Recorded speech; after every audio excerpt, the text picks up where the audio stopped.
Hello. स्वागत है आपका अपने चैनल प्रतिभा ज्ञान पाठशाला में। आज हम हिंदी के प्रश्नों को पढ़ेंगे। हिंदी में आज वर्णमाला पढ़ेंगे। देखेंगे कि किस प्रकार वर्णमाला के प्रश्न आते हैं। यदि आप इस वीडियो को अच्छी तरह देखते हैं तो मैं समझता हूँ कि आपको और वर्णमाला की कोई वीडियो देखने की आवश्यकता नहीं होगी। संपूर्ण वर्णमाला बहुत ही सरल शब्दों में मैं आपके सामने प्रस्तुत कर रहा हूँ, बहुत ही अच्छी तरह। यदि आप इसको सही से देख के चलेंगे तो आपको एक ही बार में समझ में आ जाएगी। यदि आप चैनल पर नए हैं तो चैनल को सब्सक्राइब जरूर करें, जिससे कि आने वाली अब वीडियो आपको प्रोवाइड होती रहे। चलिए देखते हैं पहले इसमें क्या है। सबसे पहले इसको समझ लेते हैं। हिंदी देखिए वर्णमाला है इसमें। हिंदी वर्णमाला स्वर और व्यंजन, हिंदी वर्णमाला स्वर व्यंजन से मिलकर बनती है। आपको पता होना चाहिए इसमें कितने स्वर होते हैं और कितने व्यंजन होते हैं। तो सबसे पहले देखते हैं यहाँ पर स्वर कितने होते हैं और व्यंजन कितने होते हैं। कुल व्यंजनों की संख्या 52 होती, मतलब कुल शब्दों की संख्या कितनी होती है? 52 होती है। कुल वर्णों की संख्या, शब्दों की संख्या कह सकते हैं 52 होती है। इसमें 11 स्वर होते हैं। कितने? 11 स्वर होते हैं और 41 व्यंजन होते हैं। और व्यंजन वो होते हैं जो स्वर की सहायता से बोले जाते हैं। या व्यंजन क्या होते हैं? स्वर की सहायता से बोले जाते हैं। और स्वर क्या है? स्वर स्वतंत्र रूप से बोले जाते हैं, जिसमें 11 स्वर हैं। कौन कौन से स्वर हैं? 11 आ से लेके अंगहा तक हैं। आपको मैं अभी बताऊंगा आगे चलकर। ये इनकी इन वर्णों के व्यवस्थित एवं क्रमबद्ध समूह को वर्णमाला कहते हैं। ये डेफिनेशन पूछ ली जाती है। तो क्या है? क्रमबद्ध समूह को वर्णमाला कहते हैं। वर्ण हिंदी भाषा में प्रयुक्त सबसे छोटी इकाई होती है। सबसे छोटी इकाई क्या होती है? वर्ण होती है। हिंदी शब्दों में सबसे छोटी इकाई वर्ण होती है। आपको याद रखना है। देखिए यहाँ पर अब हमारा शुरू हो रहा है कि यहाँ पर वर्ण हमारे क्या है। देखिए दो भागों में बांटा गया है वर्णों को, स्वर और व्यंजन। तो स्वर में देखिए स्वर क्या है? स्वर एक ह्रस्व स्वर होते हैं, एक दीर्घ स्वर होते हैं। ह्रस्व स्वर क्या होते हैं और दीर्घ स्वर क्या होते हैं? जिससे बोलने का टाइमिंग में फ़र्क होता है। मतलब कि जिसके बोलने में अधिक समय लगता है उसे दीर्घ स्वर कहते हैं, जिसके बोलने में कम समय लगता है उन्हें क्या कहते हैं? ह्रस्व स्वर कहते हैं। व्यंजन भी हमारे कई प्रकार के हैं। देखिए यहाँ पर हम देखते हैं। देखिए यहाँ पर दो मैंने बता दिया आपको। अब यहाँ देखते हैं। यहाँ पर देखेंगे हम आ ई उ री, ये क्या है? 4 वर्ण हैं। और इसमें से आ ई उ ए ओ ये 7 वर्ण हैं। तो टोटल कितना हो गए? 11 वर्ण हो गए। कितने? 11 हो गए वर्ण। इसमें स्वर हैं ये 11 11 के 11 क्या हैं? स्वर हैं। इसमें से आपको ध्यान रखना है। देखिए स्वर कितने हैं? 11 हैं। 4 और ये क्या है? ह्रस्व स्वर। ह्रस्व स्वर कितने हैं? 4 हैं। आ ई उ री और आ ई उ ए ओ कितने हैं? ये 7 है। तो ये हमारे कितने हो गए? 11 हो गए। और व्यंजन कितने हैं? व्यंजन आप देख सकते हैं। इसमें से मैं आपको अच्छी तरह बताऊंगा कि किस क्या क्या बोला जाता है। देखिए सबसे पहले देखते हैं स्पर्श व्यंजन। इस व्यंजन क्या होते हैं? का से लेकर ये अढ़ा तक होते हैं। का, खा, गा, घा, ड़ा सब लेकर ये क्या होते हैं? ये माँ तक तो होते ही हैं और बाकी सब ला और ढा ये सब होते हैं। टोटल कितने होते हैं? 25 + 2 + 27 होते हैं। कितने होते हैं? 27 होते हैं। देखिए यहाँ पर स्पर्श व्यंजन पूछा जाता है, तो स्पर्श व्यंजन को आपको याद रखना है। अंतस व्यंजन कौन से होते हैं? 4 होते हैं। या, रा, ला, वा, या, रा, ला, वा होते हैं। 4 होते हैं ये स्पर्श व्यंजन, आपको याद रखना है। ऊष्म व्यंजन होते हैं सा, शा, सा, हा, ये भी 4 होते हैं। ऊष्म व्यंजन होते हैं 4। ठीक है। आगत कौन से होते हैं? जो बाहर से आए हुए हैं उन्हें आगत बोलते हैं। तो ये कितने हैं? 2 हैं। आगत व्यंजन क्या है? जा और फा, जिनके नीचे बिंदु लगता है, जिनके नीचे बिंदु लगता है वो क्या है? आगत व्यंजन है। यहाँ पर आप देख लेते हैं संयुक्त व्यंजन। संयुक्त व्यंजन क्या होते हैं? जो दो शब्दों से, जो वर्णों से, 2 वर्णों से मिलकर बने होते हैं।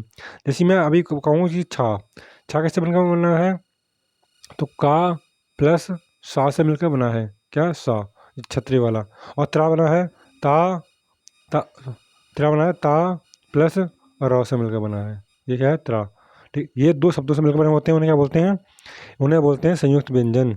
ये भी 4 होते हैं। अब यहाँ पर देखते हैं हम सबसे पहले देखते हैं यहाँ पर हम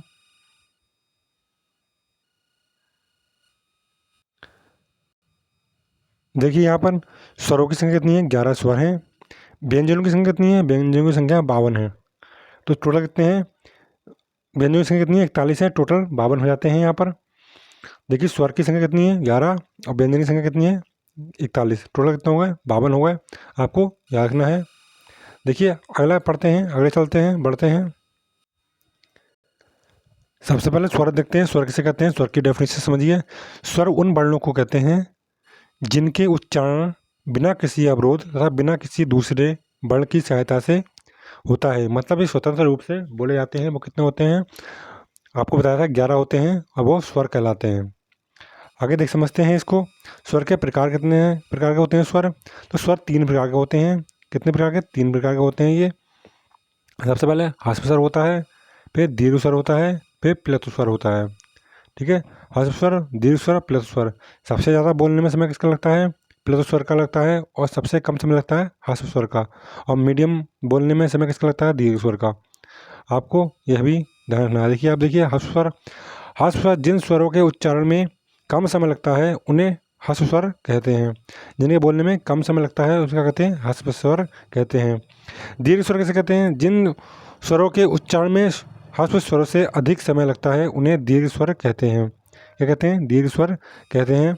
आप एक बार दोबारा ये वीडियो देखेंगे तो आपको सब समझ में आएगा, क्योंकि ऊपर से मैंने आपको डायग्राम के माध्यम से समझाया है। जो डायग्राम आपको बहुत ही महत्वपूर्ण डायग्राम है वो आपसे उसको लिया गया है। बाकी तो ये नोट्स तैयार किए गए हैं, मगर डायग्राम को आपको महत्वपूर्ण रूप से आपके लिए उसमें दिखाया गया है कि आप डायग्राम से समझ सकें, इसलिए ये आपका लिया गया है। प्लुत स्वर जिन स्वरों के उच्चारण में ह्रस्व स्वर से लगभग 3 गुना अधिक समय लगता है उन्हें कहते हैं प्लुत स्वर कहते हैं। जैसे किसी भी शब्द वो देखिए ओम, वैसे हम किसी जैसे राम, जैसे नाटक में संवाद, वैसे हम राम ऐसे लिखते हैं, मगर नाटक संवाद में हम थोड़ा खींच के बोलते हैं, ऐसे ऐसे करके बोलते हैं। तो कहते हैं नाटक संवाद में बोलते हैं, नाटक में या संवाद में बोले जाता है। तो ये क्या है? ये हमारे प्लुत स्वर होते हैं, जिसमें हम बहुत खींच कर बोलते हैं किसी भी शब्द को। तो क्या होता है वो हमारे प्लुत स्वर होते हैं। आप समझते क्यों होंगे प्लुत स्वर क्या होते हैं? अब हम देखते हैं स्वरों की संख्या कितनी होती है। देखिए स्वर कितनी संख्या होती है? 11 होती है। मैंने आपको बताया था 11 होती है। आ, ई, उ, ऋ, आ, ई, उ, ए ओ। ये क्या है? स्वरों की संख्या है। अब देखिए ह्रस्व स्वरों की संख्या कितनी है? 4 है। ऊपर भी आपको बताया था और दोबारा रिपीट हो रही है, 4 है। ह्रस्व स्वर कौन थे? आ, ई, उ, ए, मतलब री। ये क्या है? आ, ई, उ, री है। इसमें सबसे कम समय लगता है बोलने में। तो ये क्या है? ह्रस्व स्वर है। और जो मात्रा वाले शब्द होते हैं जिसमें मात्रा लगती है वो बहुत दीर्घ स्वर होते हैं। जैसे बड़ा आ, बड़ी ई, बड़ा ऊ, ऐसे एंडी, ऐसे ऐनक वाला ए, ओ। ये क्या है? ये सारे क्या हैं? दीर्घ स्वर हैं। आप समझ सके होंगे। जिसमें कोई भी मात्रा नहीं आती है, जिसमें कोई भी मात्रा नहीं लगती है उसे क्या कहते हैं? ह्रस्व स्वर कहते हैं। इसमें मात्रा का प्रयोग होता है और उसको होते हैं दीर्घ स्वर होते हैं। और जिसमें थोड़ा खींच कर बोला जाता है शब्दों को उसमें प्लुत स्वर कहते हैं। क्या? प्लुत स्वर कहते हैं। अगला चलेंगे, देखेंगे व्यंजनों के बारे में बात करते हैं। व्यंजन देखिए, व्यंजन पढ़ेंगे हम। और महत्वपूर्ण है व्यंजन। देखिए स्वर तो थोड़ा सा कमी है, व्यंजन थोड़ा सा समझने के लिए और याद करने में। समझना ये, याद क्या करना। अगर आप समझ गए तो याद तो अपने पहले ही हो जाएंगे। देखिए व्यंजन किसे कहते हैं? व्यंजन उन व्यंजन उन वर्णों को कहते हैं जिनका उच्चारण स्वर की सहायता से होता है। मतलब ये स्वतंत्र रूप से नहीं बोले जाते हैं, इनके बोलने में स्वर का प्रयोग होता है।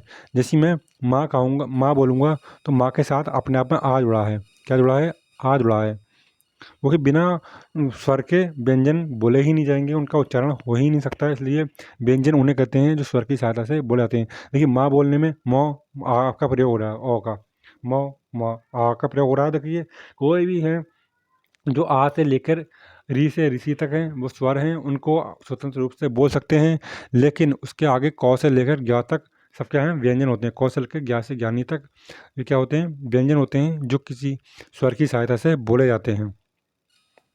व्यंजनों के प्रकार देख लेते हैं। देखिए व्यंजन कितने प्रकार के होते हैं।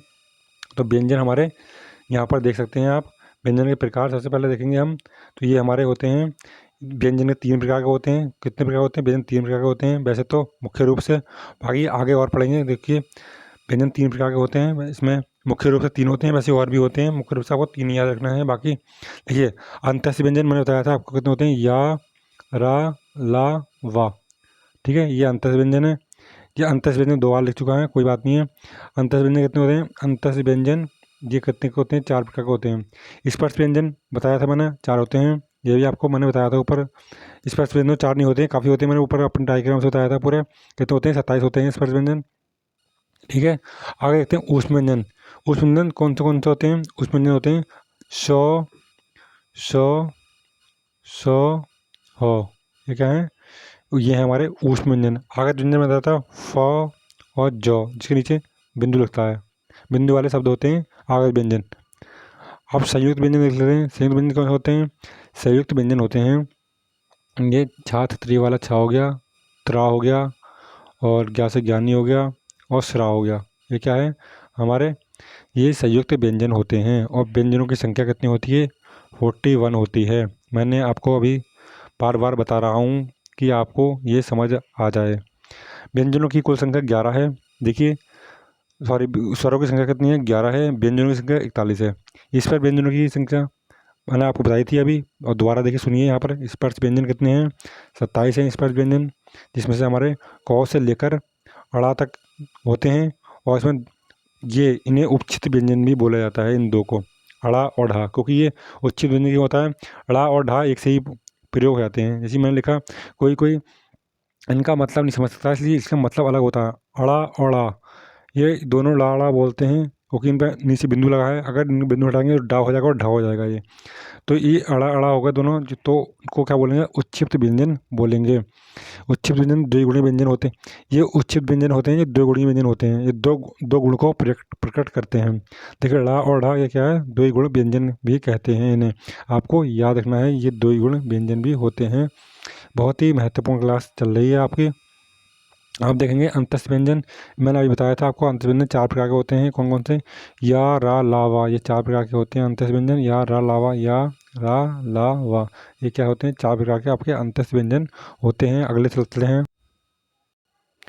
आगत व्यंजन देख लेते हैं। आगत व्यंजन कौन से होते हैं? आगत व्यंजनों की कुल संख्या कितनी होती है? 2 होती है। जो कितने हैं आगत व्यंजन? मैंने बताया था जौ और फा हैं, क्या हैं? ये आगत व्यंजन हैं, जिनके नीचे बिंदु लगा होता है, उन्हें क्या होते हैं? आगत व्यंजन बोलते हैं, जो बाहर से आए हुए होते हैं।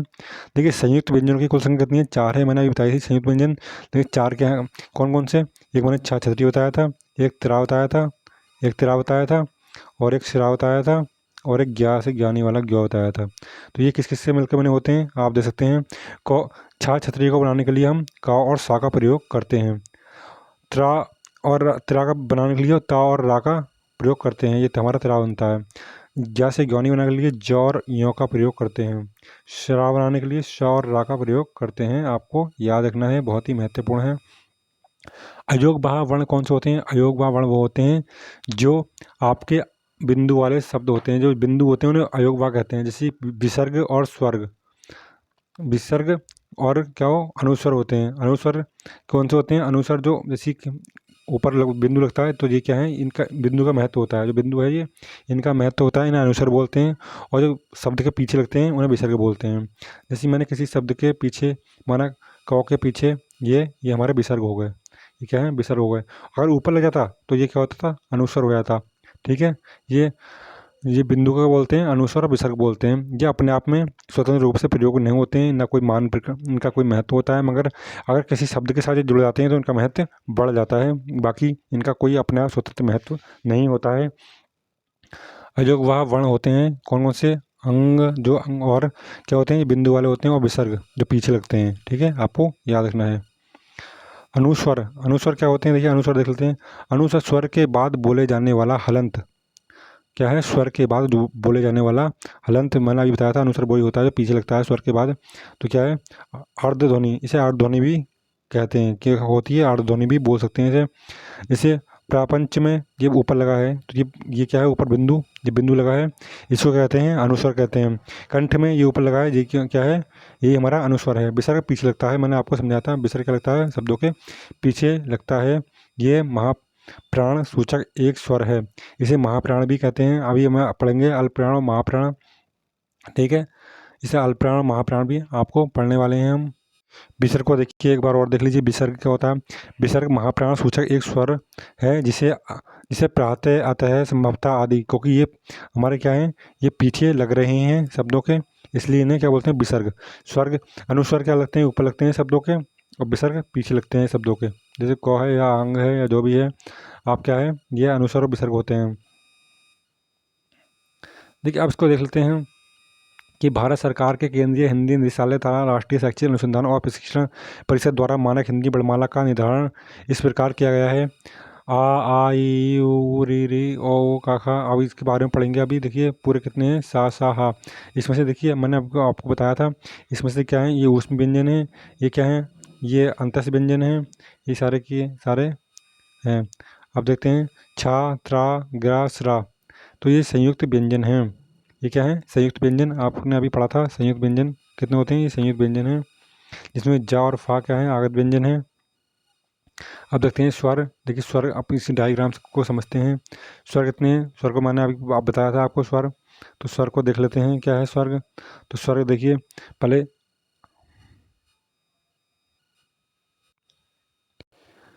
देखिए स्वर आ ई उ री रे ए, ये क्या है, स्वर हैं। इसमें मात्रा कोई मात्रा नहीं होती है, इन पर कोई मात्रा, जैसी कोई मात्रा नहीं होती है। मतलब आप समझ सकते हैं कि इनका जैसी वो क्या है, इनका मात्रा का प्रयोग नहीं होता है। इसी मैं आपसे कह दूं कि छोटा आ, तो आ का आ की मात्रा ही होती है, आ पर ई की मात्रा ही होती है, ऊपर ऊ की मात्रा ही होती है। ये क्या है, अपने आप में स्वतंत्र रूप से बोले जाते हैं, इसलिए इन पर कोई मात्रा नहीं होती है और ये स्वतंत्र रूप से बोले जाते हैं।